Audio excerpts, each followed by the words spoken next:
Si vous avez des questions, donc on va ouvrir dès maintenant le temps d'échange, de questions-réponses. C'est vraiment, on a 20 bonnes minutes, donc c'est fait pour ça. Des questions sur la première partie, sur le projet LAST ou des questions autres que vous posez, que vous avez envie de poser, notamment Philippe, qui s'y connaît très bien en tabacologie, sur tout ça. Bah, voilà, on est là, on est à votre écoute. Vraiment, n'hésitez pas. À les poser. Voilà, alors. J'ai vu déjà les premières questions qui ont été dans la discussion, hein. Donc, peut-on couper un patch? Alors, on peut couper un patch, mais ce n'est pas très rigoureux. Il y a probablement des patchs, certaines marques où ça pose moins de problèmes que d'autres. Mais en pratique, comme les patchs sont remboursés, le seul intérêt de couper un patch, c'est en effet, actuellement, il y a un problème avec les patchs de 5 mg. Ce n'est pas du tout clair que ce ne soit plus du tout commercialisé, les patchs de 5 mg. Ils sont toujours fabriqués. Mais effectivement, dans certains territoires, il semble que l'on dise que ça n'existe plus. En fait, ce n'est plus… Enfin, moi, j'ai essayé de demander. J'en prescris très, très peu, moi, en pratique. Des patchs, c'est exceptionnel. J'utilise les patchs de 7 mg sur 24 heures en premier dosage, en fait. Les 5 mg sur 16 heures. Bon, 7 mg sur 24 heures, sur un petit fumeur, ça ne le réveillera pas la nuit. Vous voyez? Et au pire, il sort son patch pour la nuit. Donc, on n'a pas d'intérêt aujourd'hui avec le remboursement à couper les patchs. Il n'y a aucun intérêt pratique, si ce n'est ne pas laisser perdre les boîtes. Mais comme c'est remboursé, les gens ne perdent pas d'argent. Finalement, il vaut mieux qu'il soit trop dosé que pas assez. Donc, voilà, si vous voulez absolument du 5 mg sur 16 heures et qui n'existe plus, vous donnez du 7 mg sur 24 heures. Le patient l'enlève le soir, il remet le matin. Donc, il n'y a pas de nécessité à le faire, alors qu'à une époque, quand ce n'était pas remboursé, on le faisait. Voilà. Ensuite, il y a le problème des allergies. Alors, c'est vrai que c'est assez fréquent, c'est une personne sur 10 qui va vraiment être embêtée par le prurite lié au patch. Alors, ça, c'est bien de le laisser gérer au pharmacien. Justement, dans le projet LAST, on a une communauté de professionnels qui travaillent sur un territoire. Et l'idée, c'est que chaque professionnel ait sa place à tenir autour du patient qui arrête de fumer, qu'on ait tous des discours cohérents, convergents, qu'on tienne les mêmes propos. Quand le médecin a prescrit de la varénicline, et ben, si on passe derrière, on ne va pas dire « Ouh là là, il vous a donné la varénicline, c'est un médicament dangereux, vous voyez. Ouh là là, il vous a donné 2 patchs, mais on n'a droit qu'en donner un. » Voilà, ou vous fumez avec les patchs. Donc, si on a tous eu les mêmes informations, on doit avoir des discours cohérents, ce qui va considérablement améliorer la sécurité et la confiance des patients. Donc, le pharmacien, c'est son boulot quelque part. Votre patient, ça le gratte, et bien, il va lui proposer peut-être des patchs qui sont de fabrication différente. Il y a des patchs que l'on supporte mieux que d'autres. Donc, il peut lui proposer d'autres patchs. Il peut proposer des pommades, des produits pour nettoyer lorsqu'on a sorti le patch qui soient moins agressifs que ceux qu'utilise le patient, etc. Donc, il aime bien avoir ce rôle de conseil, le pharmacien, et c'est normal. Et je pense que ça relève assez bien. Nous, on connaît mal, il faut dire, les pommades, les machins, les trucs. Les infirmières connaissent mieux. Voilà, donc l'infirmière, elle peut peut-être avoir envie de donner son truc. Ensuite, nous, en tant que médecin, par exemple, on va donner des antihistaminiques, on va donner de l'Aerius ou d'autres choses comme ça, de façon transitoire. Il y a une autre solution qui consiste à mettre des patchs sous la plante du pied. C'est ce que font certains tabacologues. Moi, j'ai essayé. D'une part, ça marche moins bien parce que sous la couche cornée, ça traverse moins. Donc, il y a une moindre efficacité. Ce n'est pas commode du tout. Et honnêtement, c'est vraiment… Enfin, ça ne me semble pas très, très pertinent. Voilà. Et si vraiment il est allergique au patch, eh bien, on lui donne de la varénicline, quoi. Il va voir son médecin, il va prescrire de la varénicline. Alors, je vois qu'il y a une question sur les testeurs de CO. Ben, honnêtement, ce n'est pas moi qu'il faut poser cette question parce que je vais descendre en flèche le testeur de CO. Le testeur de CO, dans la pratique, en soins primaires, ça n'a pas beaucoup d'intérêt. D'une part, parce que si vous avez un testeur de CO, ça suppose que vous faites vraiment beaucoup d'arrêts de tabac pour que ça vaille l'enjeu de l'investissement. D'une part, parce qu'un testeur de CO, ça doit être recalibré assez souvent. il faut changer le filtre, il faut changer les embouts, il faut réapprovisionner le matériel, il faut le recalibrer régulièrement, sinon c'est très instable les mesures de taux de CO, c'est-à-dire que suivant si le patient a pris de la menthe avant, s'il a pris des produits où il y a certains arômes, s'il a fumé juste avant ou s'il n'a pas fumé 2 heures avant parce qu'il s'est retenu, etc. Donc la mesure n'est pas très fiable pour un fumeur de tabac. Le seul intérêt, c'est psychologique. Ça ne nous sert à rien pour calculer la dose en gros. Les 2 questions du Fagerström court sont plus efficaces pour choisir la dose de départ de la substitution nicotinique.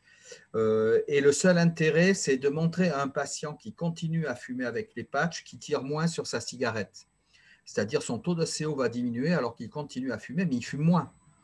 Et voilà. Donc, le testeur de CO, en fait, voilà, à part dans les services de tabacologie ou dans les XAPA, où en effet il y a des testeurs de CO, donc autant les utiliser, mais plutôt à titre voilà, d'accompagnement. Le fumeur de cannabis, par exemple, à qui on a fait arrêter le tabac avec des patchs de nicotine et tout ça, on va voir son taux de CO qui s'effondre, donc ça peut l'encourager. Il y a des situations, mais c'est vraiment assez spécialisé. Donc en soins primaires, voilà, moi quand je travaillais en XAPA, j'utilisais des testeurs de CO en XAPA, je ne l'utilisais jamais au cabinet. Et j'avais les mêmes résultats. Donc, intérêt limité. C'est très utile sur les stands au moment du mois sans tabac, parce que les gens, ils aiment bien se tester, tout ça. Donc, on en a au réseau pour ça. Mais voilà.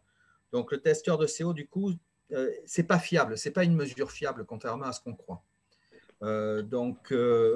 Voilà. Et Philippe, est-ce que tu peux préciser par rapport au Covid ce qu'il en est par rapport au testeur de CO?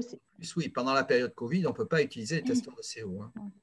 Voilà, donc c'est mort depuis 2 ans déjà. Donc, ce qui est bien, c'est que moi, j'ai plein de collègues qui utilisaient le testeur de CO, qui font 100 et qui se disent, mais bon sang, pourquoi je l'ai utilisé pendant tant d'années pour rien? En gros, parce qu'ils ont les mêmes résultats, ça marche aussi bien. Voilà, à part des situations très ponctuelles, quoi. Voilà, donc il y a des filtres spéciaux anti-Covid, mais moi, j'ai une confiance limitée. Hein. Voilà, donc je préfère pas utiliser. Vu que c'est pas très utile, quoi. Vu que c'est pas très utile, je vois pas l'intérêt de prendre le moindre risque. Puis même si nous, on sait que c'est pas contaminant, le patient, souvent, ça lui fait peur de souffler dans ce machin pendant la période Covid. Donc pas très, voilà. Une autre chose par rapport à ça, c'est que les recommandations qu'il y a en France au niveau du tabac, celles de 2013 ou 2014, je ne sais plus, enfin dans ces eaux-là, de 2014, je crois, même celles qui sont sorties en septembre 2020 sur tabac et femmes enceintes, à mon avis, elles sont contre-productives en soins primaires, même si elles ont été conçues pour les soins primaires. Parce que, par exemple, pour les femmes enceintes, ils demandent d'orienter vers les tabacologues. C'est une perte de chance. Orienter vers un tabacologue, c'est une perte de chance pour une femme enceinte. Vous imaginez l'emploi du temps d'une femme enceinte? Le fardeau que c'est entre les consultations gynéco, les machins, les trucs, tout ce qu'on lui demande de faire, le fait qu'elle continue à travailler, que parfois il faut qu'elle s'occupe de ses autres enfants, etc. Et vous allez caler dans tout ça, en plus des consultations pour arrêter de fumer, c'est mort. C'est mort en partie. Il vaut mieux que ce soit les professionnels habituels, sa sage-femme, en l'occurrence, qui, en même temps qu'elle fait le reste, fait ça en plus qui ne va pas lui prendre beaucoup de temps. Ou l'infirmière azalée de la maison de santé, par exemple, ou etc. Il ne faut pas les sortir de leur parcours de soins habituel, sauf en cas d'échec. Voilà, les patients les plus complexes, c'est évident que voilà, si elle boit, si elle fume, si elle sniffe la coque et qu'elle est enceinte, ben, il faut qu'elle soit suivie dans un SAPA. Voilà. Donc ça c'est clair. Les allergies, on a fait 5 mg, on en a parlé. Oui. La formation, entretien motivationnel et tabac. Alors, on les fait actuellement. Moi, je vais en faire une, mais à Limoges, mais c'est une structure pour, je ne sais plus comment ils appellent ça, enfin une structure pour handicapés, c'est pour les soignants de la structure. Donc, c'est le CFPPS qui organise des formations, entretien motivationnel et tabac, que l'on assure avec un collègue psychiatre. Il risque d'y en avoir une pour les salariés de Charles Perrins. Et ensuite, nous, on va essayer de monter à la Coréade une formation entretien motivationnel et tabac que l'on est en train de remplir pour qu'elle soit validée des PC et qui sera aussi Datadoc, donc qu'on va monter probablement dès qu'on va sortir de la période Covid parce que c'est mieux en présentiel quand même. En Zoom, c'est compliqué quand même, l'entretien motivationnel. On peut le faire en Zoom. Par exemple, à l'Université de Bordeaux, on forme les 160 internes chaque année à 2 jours d'entretien motivationnel, de formation à l'entretien motivationnel. Là, pendant la période Covid, on les a formés en visio, avec des jeux de rôle en visio et tout ça. Donc, c'est possible. Ça s'est super bien passé. Eux, ils sont très contents, eux, parce que le gars, qu'il soit à Sarlat, à Bayonne ou à Bordeaux, c'était commode. C'est sûr que c'est commode, mais c'est quand même moins contributif en pratique qu'en présentiel. Mhm. Voilà. Et Philippe, on a souvent ce genre de demande sur l'entretien motivationnel, sur des professionnels qui souhaitent, qui font déjà de l'arrêt du tabac ou qui souhaitent s'impliquer. Est-ce que tu considères que c'est une formation, on va dire, c'est toujours bien de l'avoir faite, et est-ce que c'est indispensable? C'est vrai qu'on a beaucoup de demandes, que on entend souvent que c'est un peu un incontournable pour faire de l'arrêt du tabac, mais elle laisse vraiment, et qu'est-ce que tu en Les penses de ça? professionnels de santé, de soins primaires, je veux dire, je pense que ça serait indispensable que les médecins hospitaliers le fassent. Sans être péjoratif, hein, j'étais médecin hospitalier aussi. mais là, on est confronté à des malades graves, à des situations d'urgence, et ça, et du coup, voilà. Mais je pense, oui, même ceux des MSP aussi, oui, qui finalement se débarrassent un peu sur l'infirmière Azalee de tout ce qu'ils n'ont pas envie de faire.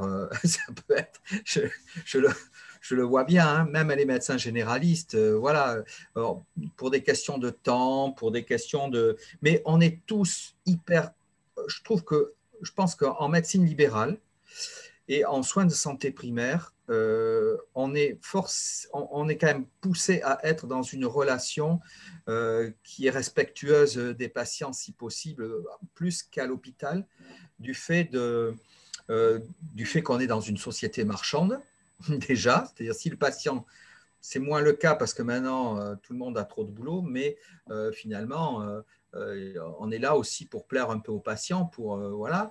Il y a ça, donc on va être plutôt respectueux, plutôt dans l'empathie. Et surtout, on a les compétences. Quand vous voyez 30 patients par jour, 20, 30, 40, comme certains médecins, etc., vous avez l'habitude de la relation à l'autre dans une relation duelle. Donc, forcément, vous avez déjà un certain nombre de pratiques qui ne sont pas forcément les meilleures, mais les patients vous ont choisi, ils restent avec vous, sauf quand vous êtes le seul médecin du coin, qui n'avait pas d'autres qui voulaient vous prendre comme médecin traitant. Mais je vois en ville, par exemple, les patients, ils vous choisissent, vous ne leur plaisez pas, ils changent. Donc, on a une clientèle qui nous ressemble et du coup qui nous aime tel qu'on est quelque part et qui est habitué à notre façon de fonctionner. Donc c'est là où on est gagnant, même sans être un expert en entretien motivationnel. On va faire comme on a l'habitude de faire, ça sera quand même plus efficace que si c'est un médecin totalement inconnu ailleurs, si le patient a choisi d'arrêter avec vous. S'il a choisi d'arrêter, d'aller voir quelqu'un d'autre, parce qu'il a l'aura du spécialiste, donc c'est le dieu du truc, cette aura, elle est positive aussi. Mais pour certains patients, moi je vois, j'ai des patients, alors qui savaient que j'étais tabacologue, qui préféraient arrêter de fumer avec quelqu'un qu'ils ne connaissaient pas. Mais il y en a d'autres, par contre, qui préféraient arrêter avec moi. Les patients, ils ont le choix. Ensuite, je pense quand même qu'une formation d'entretien motivationnel qui comprend dedans la communication en santé au sens large, c'est-à-dire les approches rogeriennes, voilà, les questions ouvertes, la reformulation, l'empathie, l'absence de jugement, enfin tous ces éléments, c'est jamais perdu d'en remettre une couche. Moi, je sais, ça fait 30 ans que je fais des formations d'entretien motivationnel et à chaque fois, j'y apprends des trucs. Enfin, soit comme formateur, soit comme formé. Et à chaque fois, on apprend des trucs qui sont fabuleux dans la relation avec le patient. Et là, actuellement, même l'entretien motivationnel, c'est presque has-been maintenant. C'est-à-dire qu'on a des nouveaux outils, des nouvelles recherches qui sont encore plus contributives et moins manipulatoires. Parce que le problème de l'entretien motivationnel tel qu'il est enseigné parfois, ou des techniques de communication telles qu'elles sont enseignées parfois, et comme elles ont pu l'être, par exemple, avec la programmation neurolinguistique ou même en éducation thérapeutique, hein. Je suis formateur également sur certaines filières d'éducation thérapeutique. Parfois, ça quand même confine au manipulatoire, c'est-à-dire il s'agit que le patient fasse ce qu'on lui dit de faire. Et là où il faut qu'il fasse, quoi. Même si on dit que c'est la décision partagée, la théorie, elle est bien, mais en pratique, parfois, on est très dirigiste, hein. même si on voudrait ne pas l'être. Donc, il y a des nouvelles choses qui apparaissent. Et je pense qu'également qu'on ne devrait pas parler d'entretien motivationnel, on devrait parler de système motivationnel, parce que parler d'entretien motivationnel, c'est-à-dire qu'on ne se préoccupe pas suffisamment de l'environnement et du contexte du patient. On n'agit que sur sa motivation intrinsèque, qui est donc dépendante aussi du contexte. Et du coup, on peut agir sur le contexte en entretien motivationnel et pas seulement sur le patient. C'est-à-dire le fait que les patchs soient remboursés, le fait que ça puisse être prescrit par plein de professionnels, tout ça, ça diminue des obstacles et donc ça augmente sa motivation à changer. Et donc, en agissant sur son environnement, en lui facilitant la vie, en rendant les choses plus faciles, vous voyez, c'est là où je dis que orienter vers une consultation spécialisée, quand le patient s'est adressé à vous en tant qu'acteur de soins primaires, c'est une perte de chance. C'est quand même, ce patient, il vous a choisi pour aborder la question. Donc, vous discutez avec lui. S'il n'est pas décidé à aller voir un spécialiste, s'il vous demande de l'aide à vous, ben c'est à vous de l'aider. L'envoyer chez un spécialiste, c'est une perte de chance. Voilà. Dans le domaine de l'addictologie, tout particulièrement. Parce que qu'est-ce qui va apporter comme compétence supplémentaire l'addictologue, finalement, à ce que vous savez déjà le plus souvent faire? C'est très compliqué parce que l'addictologue, il ne connaît pas le patient, il ne connaît pas ses valeurs. Il va perdre beaucoup de temps à essayer de temps pour comprendre le patient, pour apprendre à le connaître. Vous voyez, tout ce temps-là, vous avez déjà beaucoup d'éléments de tout ça. Donc, vous allez gagner du temps et vous allez pouvoir vous consacrer plus directement à l'accompagnement de l'arrêt du tabac. Donc, moi, j'ai vu une fois un psychiatre addictologue, qui est un très bon copain, hein, qui est un excellent addictologue, et qui m'a dit, moi, j'ai vu pendant 6 mois une patiente, et moi, j'ai répété ça à un moment donné, parce que je faisais pareil. On voit parfois les patients de 6 mois qui auraient envie d'arrêter de fumer, on leur dit, oh non, surtout pas, vous n'êtes pas prêts. Il faut d'abord vous motiver. Donc, on les motivait pendant 6 mois. Donc, inutile de dire que les 3/4, on les perdait en route, hein. Voilà. Et au bout de 6 mois, quand on sentait qu'ils étaient suffisamment prêts, on leur donnait un médicament pour qu'ils arrêtent de fumer. Et ce n'est pas pour ça qu'ils y arrivaient quand même. Et ça, c'est complètement has-been comme attitude. Aujourd'hui, on commence par traiter le CARVI. Quand ils ont moins envie de fumer, c'est plus facile d'arrêter, leur confiance monte et ils y arrivent plus facilement. Et la motivation, on va la travailler pendant l'arrêt du tabac. Parce que la décision, pour la plupart des fumeurs, elle est déjà prise. C'est différent pour d'autres addictions, hein. Pour l'alcoolodépendant, par exemple, pour d'autres formes d'addiction comportementale, ou etc. Là, par contre, il y a un travail de motivation pour arriver à la décision. Mais pour la plupart des fumeurs de tabac, ils sont très proches de la décision. Donc, le travail motivationnel, il est pendant l'arrêt et pas avant. Vous voyez, ça serait idiot de les voir plusieurs fois avant de leur prescrire un traitement. Ça, ce n'est pas rentable. Enfin, en pratique, en addictologie, maintenant, on ne le fait d'abord parce que le patient qui arrive chez l'addictologue, en général, c'est qu'il a décidé d'y aller. Bon. Mais à un moment donné, c'était devenu caricatural, quoi. C'est tout juste si on ne disait pas aux gens, non, non, il vaut mieux que vous n'arrêtiez pas de fumer de suite, il faut d'abord vous motiver, etc. Bon, alors qu'il était venu nous voir pour ça, quoi. C'était une caricature. Voilà. Donc, je n'ai pas vu d'autres questions, peut-être toi, Philippe, de ton côté, mais en tout cas, il nous reste 4 minutes. Donc, une dernière question, c'est possible, mais voilà. Juste une chose quand même, du Oui, coup, en attendant la question, j'ai 2 choses que je m'étais notées qui me paraissent importantes. C'est le parcours du fumeur. C'est-à-dire que le fumeur, quand il commence à fumer, et au bout de quelques années, il va faire ses premières tentatives d'arrêt du tabac. Parce que l'ado qui commence à fumer, il vous dit, moi j'arrête quand je veux, je ne suis pas dépendant. Pas indépendant, mais je n'ai pas envie d'arrêter, donc je continue à fumer. Bon, celui-là, vous ne pouvez pas faire grand-chose. Même en faisant des heures d'entretien motivationnel chez l'ado, ça va être très compliqué. C'est parfois la motivation, ça va être les sous que ça lui coûte, quoi. Mais à part ça, pas grand-chose. Par contre, arriver à un ado tout jeune, hein. Ensuite, à 18, 19, 20 ans, on commence à avoir des jeunes qui demandent d'arrêter de fumer. Les premières tentatives, elles se font toutes seules. Un ado, il va arrêter de fumer tout seul s'il est décidé. Un jour, il décide de ne plus acheter de cigarettes, il arrête. Voilà. Et souvent, ça marche. Parce qu'il n'est pas si dépendant que ça. Il est dépendant, si on fait les tests, il est dépendant. Si on fait le taux de CO, il est au taquet. Si on fait le machin, bon. Et malgré tout, son cerveau, avec la plasticité neuronale, ne s'est pas suffisamment modifié pour que la volonté ne suffise pas, parce que ça ne fait pas beaucoup d'années d'addiction qu'il a. Donc, ça ne marche pas toujours, mais ça marche souvent. Mais au bout de il va rechuter. Quelques mois après, il rechute. Et arrivé à 30 ans, 40 ans, il va redécider d'arrêter de fumer. Mais là, il va se rendre compte que plus ça va, plus c'est dur d'arrêter de fumer. Donc, il va chercher des aides. Donc, il va aller voir la magnétiseuse, il va faire de l'hypnose, il va acheter des patchs en pharmacie sans ordonnance, mais il va arrêter tout seul encore. Il va acheter un bouquin d'Alan Carr, il arrête tout seul encore à 30-40 ans. Et là où il va avoir envie de demander de l'aide à un professionnel, c'est quand il a 55-60 ans, qu'il a déjà une bronchite chronique, un athérome des carotides, une artérite, des problèmes cardiaques. C'est déjà trop tard quand il demande de l'aide d'un professionnel. Vous savez, souvent, c'est ça. Donc, l'objectif du projet là, quelque part, c'est anticiper. C'est-à-dire là où il a encore envie d'arrêter tout seul, mais qu'il voit que c'est difficile, qu'il n'essaye pas de bricoler tout seul, comme on le fait tous avec le dernier engin électronique qu'on a acheté, on ne lit pas la notice et on essaye de bidouiller et on se plante une fois sur deux. Lui, ça sera pareil, une fois sur deux, il ne va pas y arriver. Et il est déçu et ça va retarder l'arrêt. Donc, il faut anticiper et que les gens soient en demande d'un professionnel le plus tôt possible. Et une autre chose pour enfoncer le clou, c'est de vous dire que quand ce sont les acteurs de soins primaires qui s'en occupent, ça marche. Sur l'étude pilote qu'on a sur le bassin d'Arcachon, ce n'est pas encore publié, mais ça le sera sûrement. On a mobilisé les 5 sages-femmes du secteur. Avant, pour les femmes enceintes, il y avait déjà une infirmière tabacologue à l'hôpital qui s'en occupait. Il y avait déjà l'Exapa avec des consultations spécialisées qui s'en occupaient. Donc, on faisait déjà des choses. Le système spécialisé était en place sur le bassin d'Arcachon. Il y avait 23% des femmes qui étaient fumeuses au moment de l'accouchement.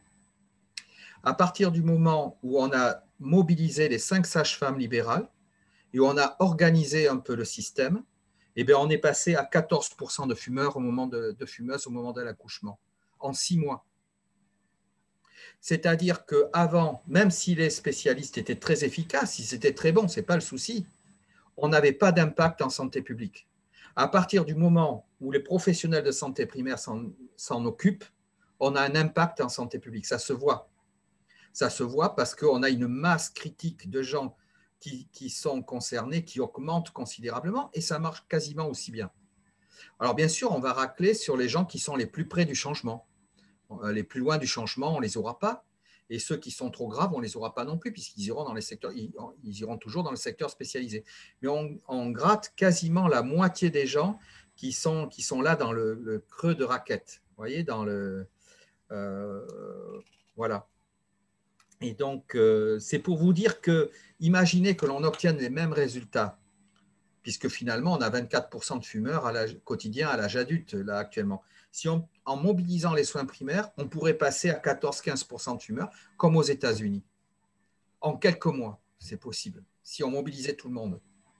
Voilà. Donc, c'est-à-dire que beaucoup de professionnels de soins primaires ont le sentiment que ça ne marche pas.